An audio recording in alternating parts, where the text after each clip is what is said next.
Welcome back. This is Myra from MirA's Mix.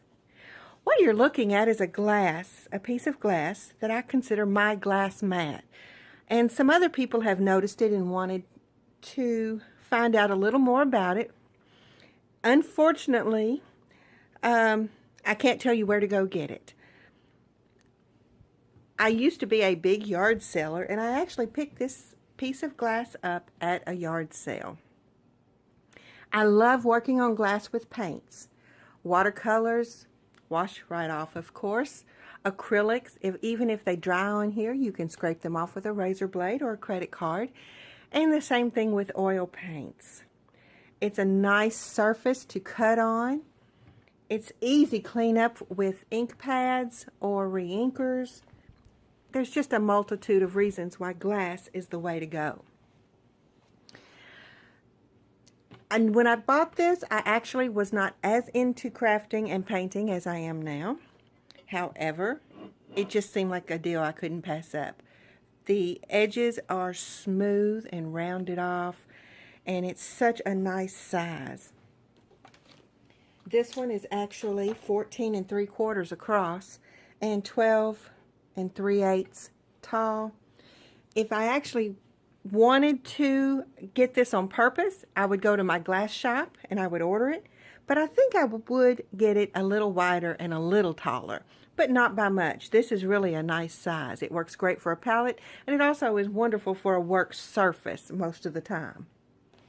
Another advantage I have to my glass mat is the fact that if I'm working on a white canvas and I want some white paper, I want a white palette, there you go. All I have to do is put a white piece of paper back there.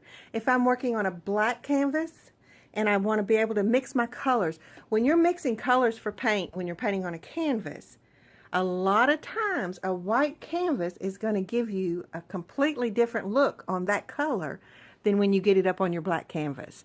So it is nice to be able to change the color of my canvas. And sometimes I work on a tinted canvas. I might tint it gray or I might tint it tan. So this is really nice because I can put any color underneath my glass to use this for a palette that I want. Also, I know you've probably seen it in a few of my videos. I created just a 12 by 12 that says MirA's Mix, because that's me. And I really enjoy that. And anytime I want to add to this or change it or put something different under there, I can. The other thing I love about it is the fact that if I need, I'm sorry guys, I forgot to open up my little pouch. By the way, I use this pouch to keep all my little extras in. Before I added the feet to it, I would stick everything underneath, but it still wanted to slide a little bit on my work surface. It doesn't slide with the feet, so I had to find a pouch to put my goodies in. This one I pretty much leave under it all the time, mainly because it's too big for my goodie pouch. And by the way, my goodie pouch it was my last one. It was made by Doris. I probably got it at consumercrafts.com. But it has the tie closures, and it's called a Scrap Saver Portfolio. Let's get that in screen. Scrap Saver Portfolio. There you go.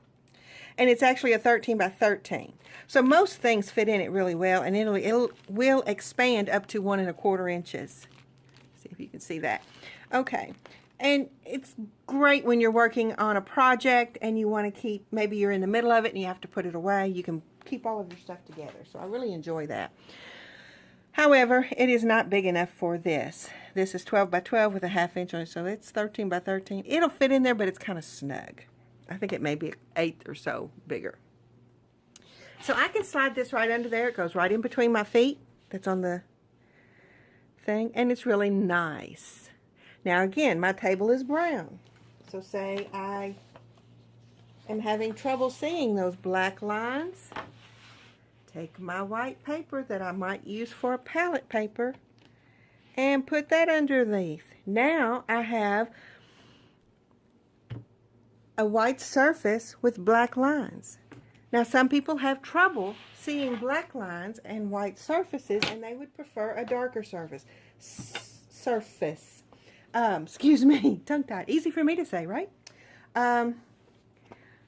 This is another cutting mat. It's blue, and it's very heavy, but it has the white lines. So if you prefer the dark with the white, that's nice. Let's put it in there in the right direction.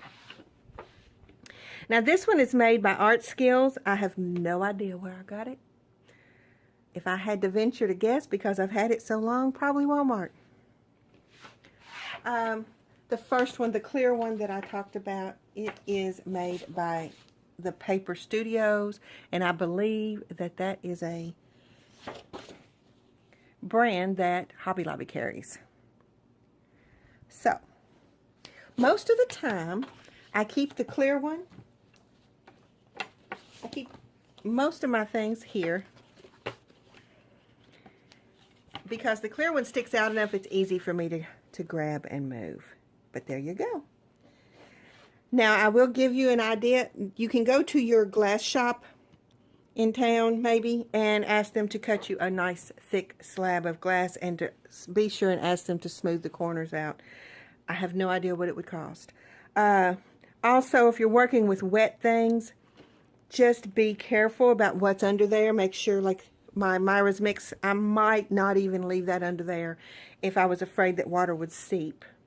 But if I take my clear mat and I feel like water might seep off the bottom, then I will just push it up further.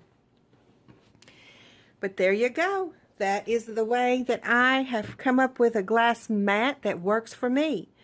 If you have any comments or suggestions or questions, leave them down below.